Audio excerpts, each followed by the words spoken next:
മരുഭൂമിയിലെ പരീക്ഷയിലൂടെ ഈശോ നൽകുന്ന ഒരു പാഠമുണ്ട്. 40 ദിവസം ഉപവസിച്ച ഈശോയ്ക്ക് ഇനി ഭക്ഷണം കഴിക്കാം,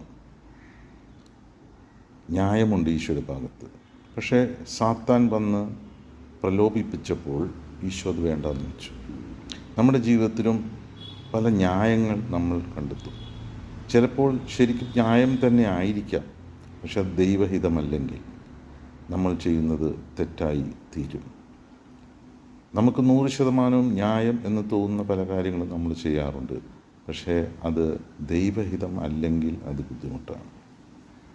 അതുപോലെ തന്നെയാണ് നമുക്ക് ന്യായമെന്ന് തോന്നുന്ന പല കാര്യങ്ങളും നമ്മൾ ബന്ധപ്പെടാറുണ്ട്. പ്രത്യേകിച്ച് ചില ബന്ധങ്ങൾ, ചില വ്യക്തികളുമായിട്ടുള്ള ബന്ധങ്ങൾ, ചില ബിസിനസ് നമ്മൾ തുടങ്ങുമ്പോൾ, ചില ജോലിക്ക് നമ്മൾ പോകുമ്പോൾ, ഇതെല്ലാം നമ്മൾ മനസ്സിലാക്കുക, ഇതൊരു നമ്മുടെ ദൈവഹിതമല്ലെങ്കിൽ അതൊരു എടുത്തുചട്ടമാണ്. സാത്താൻ പ്രലോഭിപ്പിക്കും, അങ്ങനെ ചെയ്തോ കുഴപ്പമില്ല.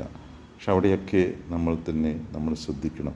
അതുപോലെ തന്നെ ചില ഭൗതിക നേട്ടങ്ങളുടെ പുറകെ പോകുമ്പോൾ ന്യായമെന്ന് തോന്നാം, കുഴപ്പമില്ല, പല വിധത്തിൽ നമ്മൾ ആലോചിക്കുമ്പോൾ ന്യായം തന്നെയാണ് എന്ന് തോന്നും.